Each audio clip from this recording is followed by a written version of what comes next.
Good afternoon friends. World mapping के इस series में आप सभी का एक बार फिर से स्वागत है। हम एशिया कॉन्टिनेंट को पढ़ रहे हैं और पिछले क्लास में हमने वेस्टर्न एशिया को पढ़ा। आज की क्लास में सेंट्रल एशिया के जो 5 देश हैं इनको हम डिस्कस करेंगे। तो चलिए हम क्लास को शुरू करते हैं। सबसे पहले फ्रेंड्स आपको ये जो 5 देश हैं इनको अपने मैप में देखना है और ये कैस्पियन सागर के साथ ही आपको मिल जाएंगे। तो कैस्पियन सागर के उत्तर में और उत्तर पूर्व में है कजाकिस्तान। कैस्पियन सागर के पूर्व में जो कि कजाकिस्तान के दक्षिण में है तुर्कमेनिस्तान। कजाकिस्तान और तुर्कमेनिस्तान के बीच में उज्बेकिस्तान और उज्बेकिस्तान के पूर्व में और चाइना के पश्चिम में है किर्गिस्तान और तजिकिस्तान।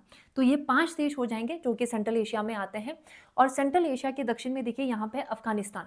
अब अफगानिस्तान से ये साउथ एशिया के देश शुरू हो जाएंगे। अफगानिस्तान, पाकिस्तान, पाकिस्तान के पूर्व में है भारत और भारत के और जो नेबर कंट्रीज है जैसे नेपाल, भूटान, बांग्लादेश, श्रीलंका, मालदीव। तो ये 8 देश हैं जो कि साउथ एशिया में आते हैं। तो अगली क्लास में हम साउथ एशिया को कवर करेंगे, ये वाला जो पोर्शन है नेक्स्ट क्लास में इसको हम कवर करेंगे। और वेस्टर्न एशिया को ऑलरेडी हम पिछले क्लास में पढ़ चुके हैं। तो वेस्टर्न एशिया के देश यहाँ ईरान से शुरू हो जाएंगे। ईरान, इराक, सीरिया, तुर्की, अजरबैजान, अर्मेनिया, जॉर्जिया। तो ये टोटल 19 कंट्रीज़ हैं जो कि वेस्टर्न एशिया में आते हैं। और सेंट्रल एशिया के नॉर्थ में देखिए ये पूरा रूस और सेंट्रल एशिया के पूर्व में है चाइना और रूस और चाइना के बीच में है मंगोलिया। तो रूस, Mongolia, China, Japan, north Korea, south Korea, Taiwan, इनको हम नॉर्थ एशिया में कवर करेंगे। तो आज के क्लास में ये जो 5 देश है सेंट्रल एशिया के इनको हम पढ़ेंगे। तो फ्रेंड्स देखिए ये जो 5 देश है सेंट्रल एशिया के ये 1991 तक ये पूरा जो है वो यूएसएसआर था। यानी 1991 में यूएसएसआर सोवियत संघ का विभाजन हुआ, यूएसएसआर टूटा और 15 देश बने। अब ये 15 देश कौन कौन से हैं इसको आपको जानना है। तो देखिए मध्य एशिया के ये जो देश है 5 देश, यूएसएसआर सोवियत संघ का ही भाग था। यूएसएसआर का विभाजन हुआ 1991 में, 1991 में, और यूएसएसआर का 1991 में विभाजन हुआ तो 15 देश बने, 15 देशों में ये टूटा। तो 15 देश कौन से हैं? 5 देश मध्य एशिया के देश और 3 देश वेस्टर्न एशिया के। तो वेस्टर्न एशिया के देखिए यहाँ पे अजरबैजान कैस्पियन सागर के साथ लगा हुआ और जॉर्जिया ब्लैक सी के साथ टच होता है और जॉर्जिया और अजरबैजान के बीच में है अर्मेनिया। तो ये 3 देश वेस्टर्न एशिया के देश जो कि 1991 में बना। 6 देश हो जाएंगे यूरोप के, मालदोवा और यूक्रेन और लिथुआनिया, लातविया और एस्टोनिया। और लिथुआनिया, लातविया, एस्टोनिया ये जो 3 देश हैं इनको बाल्टिक देश कहा जाता है। ये बाल्टिक सी में आता है तो ये बाल्टिक देश हैं। तो ये हो गए 5, 3, 6, ये 14 और एक देश खुद रूस। तो ये 15 देश हो जाएंगे जो कि 1991 में बना, राइट। और देखिए ये जो सेंट्रल एशिया के जो 5 देश है ये सभी लैंडलॉक है ना, सभी स्थलबद्ध देश है, यानी चारों तरफ से ये स्थल से, लैंड से घिरा हुआ है। अब यहाँ पे कजाकिस्तान और तुर्कमेनिस्तान ये कैस्पियन सागर के साथ टच होता है। तो आपको लग सकता है कि कजाकिस्तान और तुर्कमेनिस्तान लैंडलॉक कंट्री कैसे हुआ, ये तो कैस्पियन सागर के साथ टच होता है। तो हम आपको पहले भी बता चुके हैं जो कैस्पियन सागर है ये एक लेक है, ये सागर नहीं है। सागर वो होता है जो किसी चैनल या किसी स्ट्रेट के थ्रू किसी ओशन के साथ कनेक्ट होता है, महासागर के साथ जुड़ा होता है। लेकिन अगर आप यहाँ देखेंगे कैस्पियन सागर ये पूरी तरीके से बंद है, ये ओशन के साथ कनेक्टेड नहीं है, राइट। तो इसका मतलब है कैस्पियन सागर एक लेक है, बहुत बड़ा लेक है ये, इसीलिए यहाँ के लोगों ने इसको सागर नाम दिया। 5 देशों की बाउंड्री लगती है इसके साथ, राइट। और विश्व की सबसे बड़ी झील है ये कैस्पियन सागर जो कि खारे पानी की झील है। तो कैस्पियन सागर एक लेक है, इसीलिए कजाकिस्तान और तुर्कमेनिस्तान भी लैंडलॉक कंट्री के अंतर्गत आएगा, है ना। और यहाँ पे हमने वेस्टर्न एशिया के देश देखे थे, अजरबैजान और अर्मेनिया, ये भी लैंडलॉक कंट्री है। जबकि जॉर्जिया लैंडलॉक कंट्री नहीं है क्योंकि जॉर्जिया बनाता है ब्लैक सी के साथ और ब्लैक सी आगे जो है वो स्टेट के थ्रू जो है वो अटलांटिक महासागर के साथ जुड़ता है, राइट। तो ब्लैक सी तो सागर है लेकिन कैस्पियन सागर एक लेक है। तो ये जो 5 देश है ये भी आपको याद रखना है, ये लैंडलॉक है। और ये जो सेंट्रल एशिया के देश है इसमें सबसे बड़ा देश है कजाकिस्तान। अब कजाकिस्तान से जितने भी इंपॉर्टेंट क्वेश्चंस बनेंगे उसको हम डिस्कस करेंगे। तो आप हेडिंग दे दीजिए कजाकिस्तान। तो कजाकिस्तान की राजधानी है नूर सुल्तान, पहले अस्ताना थी, अस्ताना का नाम चेंज करके कर दिया नूर सुल्तान। तो कजाकिस्तान की राजधानी है नूर सुल्तान। कजाकिस्तान 5 देशों के साथ बाउंड्री शेयर करता है। तो ये 5 देश कौन से हैं देखिए, कजाकिस्तान के नॉर्थ में है रूस, पूर्व में चाइना और किर्गिस्तान और दक्षिण में उज्बेकिस्तान और तुर्कमेनिस्तान। तो कजाकिस्तान की सीमा 5 देशों के साथ लगती है, रूस, चीन, किर्गिस्तान, उज्बेकिस्तान और तुर्कमेनिस्तान। कजाकिस्तान जो है विश्व का सबसे बड़ा स्थलबद्ध देश है, वर्ल्ड लार्जेस्ट लैंडलॉक कंट्री है कजाकिस्तान, ये भी इंपॉर्टेंट है। तो नेक्स्ट देखिए ये एक अंतर महाद्वीपीय देश है। ट्रांस कॉन्टिनेंटल कंट्री है कजाकिस्तान। तो ट्रांस कॉन्टिनेंटल कंट्री क्या होता है? ऐसा देश जो 2 कॉन्टिनेंट में आते हैं उसको ट्रांस कॉन्टिनेंटल कंट्री या अंतर महाद्वीपीय देश कहा जाता है। जैसे कजाकिस्तान को अगर आप देखेंगे तो कजाकिस्तान एशिया में भी आता है और कुछ एरिया इसका यूरोप में भी पड़ता है, यूरोप कॉन्टिनेंट में। अगर आप इसको समझे तो देखिए, एशिया और यूरोप के बीच में जो यूराल पर्वत है, ये एशिया और यूरोप की सीमा बनाती है, यूराल पर्वत। और यूराल पर्वत से ही एक नदी निकलती है जो कि है यूराल नदी। तो यूराल नदी, और यूराल नदी जो है ये रूस में आने के बाद ये कजाकिस्तान में आती है और फिर गिर जाती है कैस्पियन सागर में, राइट।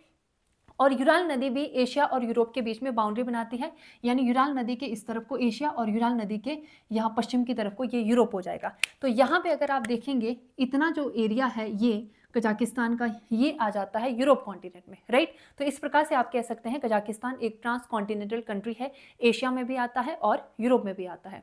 उस प्रकार से रूस भी एक ट्रांस कॉन्टिनेंटल कंट्री है जो एशिया में और यूरोप दोनों कॉन्टिनेंट में आता है। और रूस की जो राजधानी मॉस्को है वो तो यूरोप कॉन्टिनेंट में आता है। और रूस और कजाकिस्तान के अलावा और भी देश हैं जो ट्रांस कॉन्टिनेंटल है, जो एशिया और यूरोप दोनों कॉन्टिनेंट में आता है। तो आप कमेंट करके बताएं कि वो देश कौन से हैं, राइट। नेक्स्ट देखिए, अरल काराकुम डेजर्ट। तो अरल काराकुम डेजर्ट आपको यहाँ पे मिल जाएगा, अरल सागर के साथ ही, अरल सागर के साथ ये कजाकिस्तान में है, यह है अरल काराकुम डेजर्ट, ये भी काफ़ी इंपॉर्टेंट है। नेक्स्ट है यहाँ पे कजाकिस्तान में एक पठार है, उस्तयुर्त पठार, ये भी इंपॉर्टेंट है, उस्तयुर्त पठार। तो उस्तयुर्त पठार यहाँ पे है, मैक्सिमम एरिया इसका जो है वो कजाकिस्तान में है, कुछ एरिया इसका आ जाता है उज्बेकिस्तान और यहाँ पे तुर्कमेनिस्तान के उत्तर में। तो उस्तयुर्त पठार कजाकिस्तान, उज्बेकिस्तान और तुर्कमेनिस्तान में है। कजाकिस्तान में एक लेक है जो कि है बलखश झील। तो बलखश झील भी काफ़ी इंपॉर्टेंट है जो कि कजाकिस्तान में है। आपने एटलस में देखना है, ये सारी चीज़ें आपको फिजिकल एटलस में मिल जाएगा, राइट। नेक्स्ट देखिए, बाइकोनूर कॉस्मोड्रोम। तो बाइकोनूर जो कॉस्मोड्रोम है ये कजाकिस्तान के बाइकोनूर में है और इसको यूएसएसआर ने बनाया था और विश्व का सबसे पुराना अंतरिक्ष प्रक्षेपण केंद्र है बाइकोनूर कॉस्मोड्रोम। और यहीं से यूएसएसआर ने विश्व का पहला उपग्रह जो कि था स्पुतनिक फर्स्ट, विश्व का पहला उपग्रह स्पुतनिक फर्स्ट जो कि यूएसएसआर ने लॉन्च किया था और यहीं बाइकोनूर कॉस्मोड्रोम से ही इसको लॉन्च किया गया था। और भारत का जो पहला उपग्रह था जो कि था आर्यभट्ट, इसको भी रूस के द्वारा लॉन्च किया गया था। बनाया तो इसको भारत ने था लेकिन भारत के पास कोई अपना रॉकेट नहीं था, इसीलिए भारत ने इसको दे दिया था यूएसएसआर को लॉन्च करने के लिए। तो यूएसएसआर ने बाइकोनूर कॉस्मोड्रोम से ही आर्यभट्ट को लॉन्च किया था 1975 में, राइट। नेक्स्ट देखिए, अरल सागर। तो अरल सागर यहाँ पे है, अरल सागर।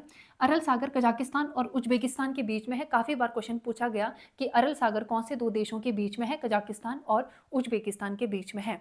तो ये कजाकिस्तान से रिलेटेड जो भी इंपॉर्टेंट क्वेश्चंस बनने थे उसको हमने लिख लिए। अगला आप देश लिख लेंगे उज्बेकिस्तान। तो अगला देश देखिए उज्बेकिस्तान। उज्बेकिस्तान की राजधानी जो है वो ताशकंद है और उज्बेकिस्तान ये एक डबली लैंडलॉक कंट्री है, ये भी काफ़ी इंपॉर्टेंट है। विश्व का सबसे बड़ा डबली यानी दोहरा स्थलबद्ध देश है उज्बेकिस्तान।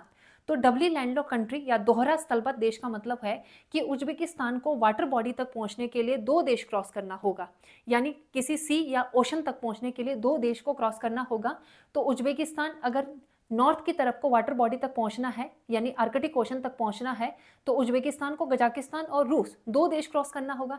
इधर की तरफ को प्रशांत महासागर की तरफ को अगर पहुंचना है तो उज्बेकिस्तान देखिए या तो किर्गिस्तान और चाइना 2 देश क्रॉस करेगा या फिर तजिकिस्तान और चाइना क्रॉस करके प्रशांत महासागर तक पहुंच सकता है। और दक्षिण की तरफ अगर अरब सागर या फिर हिंद महासागर तक पहुंचना है तो तुर्कमेनिस्तान और ईरान को क्रॉस करके पहुंचना होगा। यानी कि डबली लैंडलॉक का मतलब है कि उज्बेकिस्तान को 2 देश ने लॉक किया है वाटर बॉडी तक पहुंचने के लिए।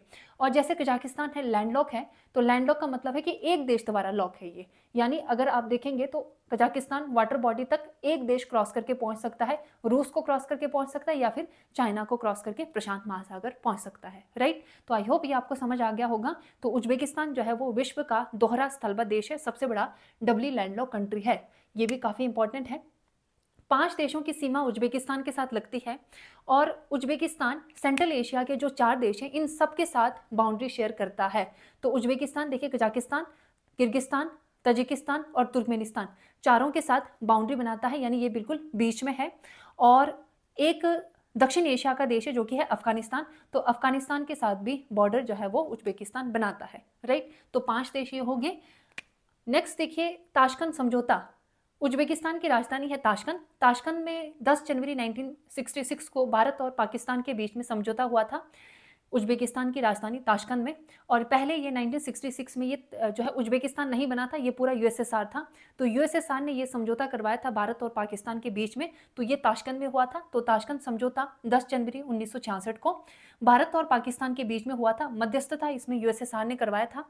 और भारत के प्रधानमंत्री लाल बहादुर शास्त्री और पाकिस्तान के जो राष्ट्रपति थे अयूब खान, इनके बीच में ये समझौता हुआ था। नेक्स्ट देखिए किजिलकुम डेजर्ट। तो किजिलकुम डेजर्ट भी यहीं पर है, किजिलकुम डेजर्ट यहाँ पे उज्बेकिस्तान में। अभी हम रिवर्स को पढ़ेंगे। एक रिवर अमू दरिया और एक सिर दरिया यहाँ पे रिवर आती है, दोनों अरल सागर में गिरती है। तो अमू दरिया और सिर दरिया के बीच में है ये किजिलकुम डेजर्ट। तो सिर दरिया और अमू दरिया के बीच में है किजिलकुम डेजर्ट, ये भी काफ़ी इंपॉर्टेंट हो जाता है। और नेक्स्ट अगला जो देश है यह है किर्गिस्तान। तो यहाँ पे देखिए यह है किर्गिस्तान और किर्गिस्तान की राजधानी है बिश्केक। किर्गिस्तान की राजधानी है बिश्केक, राइट। नेक्स्ट अगला जो देश लिख लीजिए आप, तुर्कमेनिस्तान। तो नेक्स्ट देखिए तुर्कमेनिस्तान, राजधानी है अशगाबाद। तुर्कमेनिस्तान की सीमा 4 देशों के साथ लगती है। तो यहाँ पे देखिए कजाकिस्तान उत्तर में और उज्बेकिस्तान, और यहाँ दक्षिण में अगर आप देखेंगे तो अफगानिस्तान और ईरान। अफगानिस्तान दक्षिण एशिया का देश और ईरान जो है वो वेस्टर्न एशिया का देश, और 2 देश मध्य एशिया के कजाकिस्तान और उज्बेकिस्तान। तो 5 देशों की सीमा तुर्कमेनिस्तान के साथ लगती है, कजाकिस्तान, उज्बेकिस्तान, अफगानिस्तान और ईरान। जनसंख्या में मध्य एशिया का सबसे छोटा देश है तुर्कमेनिस्तान, जनसंख्या में सबसे छोटा। और तुर्कमेनिस्तान में ही यहाँ पे अगर आप देखेंगे तो काराकुम डेजर्ट और काराकुम नहर आपको मिलेगा। तो ये भी काफ़ी इंपॉर्टेंट है, काराकुम डेजर्ट और काराकुम नहर। तापी पाइपलाइन जो प्रोजेक्ट है ये 4 देशों के बीच में चलाई जा रही है। तुर्कमेनिस्तान, टी से देखिए तुर्कमेनिस्तान, ए अफगानिस्तान, पी पाकिस्तान और आई जो है वो इंडिया, भारत। और भारत के ये पंजाब तक आएगा। तो तुर्कमेनिस्तान, अफगानिस्तान, पाकिस्तान, भारत के बीच में तापी पाइपलाइन जो परियोजना है ये है। तो नेक्स्ट जो है तजिकिस्तान। तजिकिस्तान की राजधानी है दुशांबे, तजिकिस्तान यहाँ पे है। और तजिकिस्तान की सीमा 4 देशों के साथ लगती है, उज्बेकिस्तान, किर्गिस्तान और चाइना और दक्षिण में अफगानिस्तान। तो 4 देशों की सीमा तजिकिस्तान के साथ। और तजिकिस्तान में ही एक एयरबेस है, फारखोर एयरबेस, काफ़ी इंपॉर्टेंट है। ये जो फारखोर एयरबेस है तजिकिस्तान में है, और ये भारतीय वायुसेना का पहला विदेशी सैन्य अड्डा है। तो तजिकिस्तान के फारखोर में भारत का जो है वो सैन्य अड्डा है। तो ये भी काफ़ी इंपॉर्टेंट है, फारखोर एयरबेस। तो 5 देश हो गए यहाँ पे। अब यहाँ की जो रिवर्स है, 2 नदी है, काफ़ी इंपॉर्टेंट है, सिरदरिया और अमू दरिया। इसको हम देख लेते हैं, सिरदरिया और अमू दरिया। तो देखिए सिरदरिया जो नदी है ये निकलती है तियान शान पर्वत, किर्गिस्तान से निकलती है और मुहाना बनाती है अरल सागर में, गिरती अरल सागर में है। तो इसको हम देख लेते हैं। देखिए यहाँ पे किर्गिस्तान और चाइना के बीच में यह है तियान शान पर्वत, तियान शान पर्वत, ये चाइना और किर्गिस्तान के बीच में है। और ये यहाँ से निकलती है नदी जो कि है सिरदरिया नदी, और ये फिर उसके बाद उज्बेकिस्तान में जाती है, और फिर उज्बेकिस्तान में जाने के बाद तजिकिस्तान में, और फिर तजिकिस्तान के बाद ये जाती है वापस फिर से उज्बेकिस्तान में, और फिर ये कजाकिस्तान होते हुए ये जाती है अरल सागर में। तो ये है अरल सागर, अरल सागर। और ये जो नदी है ये है सिरदरिया रिवर। तो तियान शान पर्वत किर्गिस्तान से निकलती है। तियान शान पर्वत मैक्सिमम ये जो है चाइना में है, लेकिन कुछ पार्ट इसका किर्गिस्तान में भी मिलेगा। तो किर्गिस्तान के तियान शान पर्वत से निकलती है, और किर्गिस्तान में बहने के बाद फिर ये उज्बेकिस्तान में एंटर करती है, फिर उसके बाद तजिकिस्तान में, फिर वापस उज्बेकिस्तान में, और कजाकिस्तान होते हुए ये अरल सागर में गिरती है। यह है सिरदरिया नदी। उसके बाद ये 4 देशों में बहती है। 4 देश कौन से हो गए देखिए, किर्गिस्तान, उज्बेकिस्तान, तजाकिस्तान, तजिकिस्तान और कजाकिस्तान, राइट। नेक्स्ट देखिए जो अमू दरिया नदी है, अमू दरिया नदी ये पामीर रेंज से निकलती है, अफगानिस्तान और तजिकिस्तान की सीमा पर है, और मुहाना बनाती है, ये भी गिरती है अरल सागर में ही। तो पामीर रेंज आपको यहाँ पे मिलेगा। यहाँ पे अगर आप देखेंगे तो ये है पामीर रेंज, ये चाइना में भी आता है पामीर रेंज, और तजिकिस्तान और अफगानिस्तान की सीमा पर है। और यहाँ से निकलती है, तजिकिस्तान और अफगानिस्तान के बॉर्डर से ही ये नदी निकलती है, और ये तजिकिस्तान और अफगानिस्तान की सीमा बनाती है। पहले देखिए ये, और फिर उसके बाद यह है उज्बेकिस्तान और ये अफगानिस्तान, उज्बेकिस्तान और अफगानिस्तान के बाउंड्री पर बहते हुए फिर तुर्कमेनिस्तान और अफगानिस्तान के भी बाउंड्री पर बहती है, और फिर ये जाएगी तुर्कमेनिस्तान में, और तुर्कमेनिस्तान में जाने के बाद ये फिर जो है उज्बेकिस्तान, और उज्बेकिस्तान में जाके ये अरल सागर में गिरती है, राइट। तो ये रिवर है, काफ़ी इंपॉर्टेंट है। कौन से दो देशों के बीच में सीमा बनाती है ये भी इंपॉर्टेंट हो जाएगा। निकलती है ये पामीर रेंज, तो ये है पामीर रेंज। तो पामीर रेंज जो कि तजिकिस्तान और अफगानिस्तान की सीमा से निकलती है, ये नदी तजिकिस्तान अफगानिस्तान के बॉर्डर पर बहती है, फिर उसके बाद उज्बेकिस्तान और अफगानिस्तान के बॉर्डर पर, और तुर्कमेनिस्तान और फिर अफगानिस्तान के बॉर्डर बनाती है, और फिर तुर्कमेनिस्तान और फिर लास्ट में उज्बेकिस्तान होते हुए ये अरल सागर में गिरती है। तो ये दो नदी है, सिर दरिया और अमू दरिया नदी, और यह है जी अमू दरिया। और सिर दरिया और अमू दरिया नदी के बीच में यहाँ पे उज्बेकिस्तान में एक डेजर्ट मैंने बताया था आपको, जो कि है किजिलकुम डेजर्ट, किजिलकुम। तो ये भी काफ़ी इंपॉर्टेंट है, किजिलकुम डेजर्ट यहाँ पे है सिर दरिया और अमू दरिया नदी के बीच में। और यहाँ पे अगर आप देखेंगे तो एक नहर भी है तुर्कमेनिस्तान में, तो वो नहर है काराकुम नहर। तो अमू दरिया से कैस्पियन सागर के बीच में जो नहर है यह है काराकुम नहर। तो काराकुम नहर ये लिखवाया भी था, काराकुम नहर जो है वो तुर्कमेनिस्तान में है। और यहाँ अगर काराकुम नहर या फिर ये जो अमू दरिया नदी के अगर आप पश्चिम में कैस्पियन सागर की तरफ को देखेंगे तो यहाँ पे मिलेगा यह है काराकुम डेजर्ट। तो यहाँ पे जो डेजर्ट है, काराकुम जो डेजर्ट है, इसको सिंचित करने के लिए यहाँ पे नहर बनाई गई है काराकुम नहर, जो कि अमू दरिया नदी से कैस्पियन सागर के बीच में है। तो ये भी आपका इंपॉर्टेंट हो जाएगा। और ये जो नदी है अमू दरिया नदी, तो देखिए कितने देशों के अंतर्गत जाती है ये। एक तो हो गया जी आपका तजिकिस्तान, फिर अफगानिस्तान, और ये आ गया उज्बेकिस्तान और तुर्कमेनिस्तान, 4 देशों में बहती है। तो 4 देशों में बहती है, अफगानिस्तान तजिकिस्तान की सीमा पर, अफगानिस्तान उज्बेकिस्तान के बॉर्डर, अफगानिस्तान और फिर तुर्कमेनिस्तान, फिर वापस तुर्कमेनिस्तान में, और फिर तुर्कमेनिस्तान और उज्बेकिस्तान। यहाँ पे एक पॉइंट रह गया, देखिए ये जो है नदी ये है तुर्कमेनिस्तान और ये है उज्बेकिस्तान। तो तुर्कमेनिस्तान और उज्बेकिस्तान के बॉर्डर पर भी ये नदी बहती है, तो ये भी इंपॉर्टेंट है। ये उज्बेकिस्तान और तुर्कमेनिस्तान के बीच सीमा बनाती है, राइट। तो 4 देशों के अंतर्गत, और यहाँ पे कौन से 2 देश के बीच में ये बॉर्डर बनाती है ये भी आपको ध्यान रखना है। तो यह है सिर दरिया और अमू दरिया नदी। उसके बाद नेक्स्ट देखिए, ये जो कैस्पियन सागर है, कैस्पियन सागर विश्व की सबसे बड़ी खारे पानी की झील है। और कैस्पियन सागर एक लेक है और ये खारे पानी की झील है जो कि विश्व में सबसे बड़ी है। और विश्व की सबसे बड़ी मीठे पानी की झील वो तो नॉर्थ अमेरिका कॉन्टिनेंट में है, जो कि है सुपीरियर झील, और ये कनाडा और यूएसए में है, कनाडा और यूएसए के बीच में है। और ये 5 देशों की सीमा लगती है। 5 देशों की सीमा किसके साथ लगती है जी? कैस्पियन सागर के साथ। मध्य एशिया के 2 देश कजाकिस्तान, और देखिए यहाँ पे कजाकिस्तान और तुर्कमेनिस्तान। आपको ध्यान यहाँ पे ये रखना है, उज्बेकिस्तान जो है ये कैस्पियन सागर के साथ नहीं लगता है, राइट। तो कजाकिस्तान और तुर्कमेनिस्तान मध्य एशिया के, और पश्चिमी एशिया के 2 देश, यहाँ नीचे ईरान और यहाँ पे अजरबैजान, ईरान और अजरबैजान, और यूरोप का एक देश जो कि है यहाँ पे पूरा ये रूस। देखिए रूस एशिया में भी आता है और यूरोप में भी आता है, और यहाँ जो कैस्पियन सागर के साथ जो टच होता है रूस, वो यूरोप कॉन्टिनेंट में आता है, इसीलिए यहाँ पे लिखा है यूरोप का एक देश जो कि है रूस। तो 5 देशों की सीमा लगती है कैस्पियन सागर के साथ, ये एग्जाम में पूछा जाता है, काफ़ी इंपॉर्टेंट है, राइट। तो आज के क्लास में हमने ये जो सेंट्रल एशिया के 5 देश है इसको हमने डिस्कस किया। नेक्स्ट क्लास में हम साउथ एशिया के जो 8 देश है उसको हम डिस्कस करेंगे। तो मिलते हैं अगली क्लास में। Thank you.